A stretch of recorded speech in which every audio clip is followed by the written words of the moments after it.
दोस्तों नमस्कार, मैं हूं रोहित कौशिक और आप देख रहे हैं रोहित संवाद। दोस्तों, कई राज्यों के गवर्नर रहे सत्यपाल मलिक से सरकार ने मौत के बाद भी दुश्मनी निकाल ली।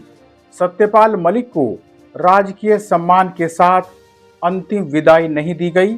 सत्यपाल मलिक को राजकीय सम्मान न मिलने पर कई दलों के राजनेताओं ने नाराजगी व्यक्त की। मौत के बाद अक्सर दुश्मनी भुला दी जाती है, लेकिन सरकार ने मौत के बाद भी असंवेदनशीलता दिखाई और सत्यपाल मलिक को वह सम्मान नहीं दिया जिसके वे हकदार थे।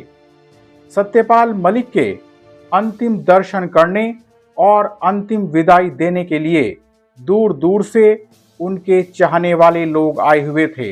राहुल गांधी समेत कई राजनीतिक दलों के बड़े नेता सत्यपाल मलिक को अंतिम विदाई देने के लिए आए थे, लेकिन भारतीय जनता पार्टी का कोई बड़ा नेता उन्हें अंतिम विदाई देने नहीं पहुंचा। जिस राजनीतिक दल के लिए उन्होंने कई वर्षों तक काम किया, उसी राजनीतिक दल ने मौत के बाद भी उनके साथ असंवेदनशील व्यवहार किया। सत्यपाल मलिक को उनके जीवन के आखिरी दौर में सच बोलने की सजा दी गई और मौत के बाद भी उन्हें बख्शा नहीं गया।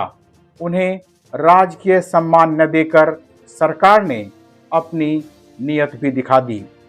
दोस्तों, प्रोटोकॉल के तहत भी पूर्व राज्यपाल को राजकीय सम्मान देना जरूरी होता है।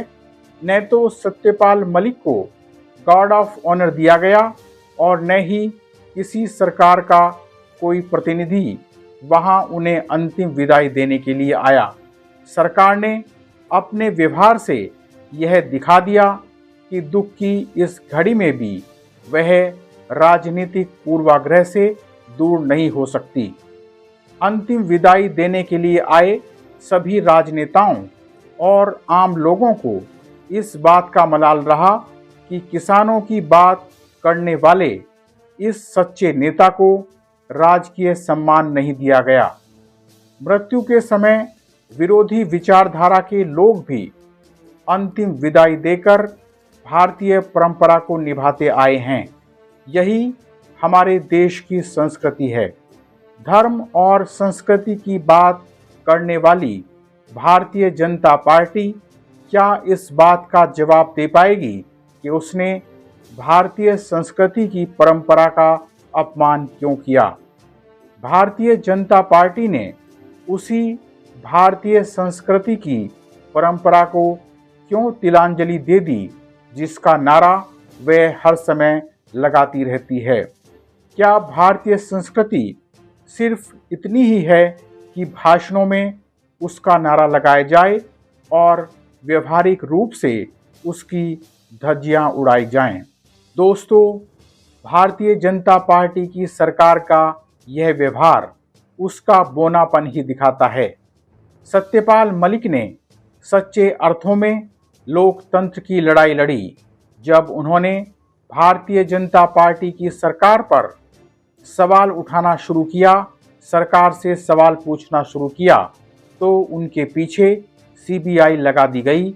लेकिन सत्यपाल मलिक सीबीआई जांच से डरे नहीं, बल्कि निडर होकर यह कहते रहे कि मैं सीबीआई की हर बात का जवाब दूंगा। इससे ज़्यादा शर्म की बात और क्या हो सकती है कि जिन सत्यपाल मलिक ने भ्रष्टाचार की पोल खोली, भ्रष्टाचार के खिलाफ आवाज़ उठाई, उन्हीं सत्यपाल मलिक पर सरकार ने भ्रष्टाचार का आरोप लगाकर उनके खिलाफ सीबीआई जांच बैठा दी। सत्यपाल मलिक का ऐसा अपमान किया गया कि भ्रष्टाचार के केस में उनके गांव हिसावदा में उनके पुराने घर की तलाशी ली गई। उनकी मौत के बाद उन्हें राजकीय सम्मान न देकर यह दिखा दिया कि सरकार उनका अपमान करने में कोई कसर नहीं छोड़ेगी। सत्यपाल मलिक जिस दौर से राजनीति में आए थे, वह सच्ची राजनीति का दौर था। उस दौर में झूठी राजनीति करने वाले लोगों का कोई अस्तित्व नहीं था। आज की राजनीति में झूठ का बोलबाला है।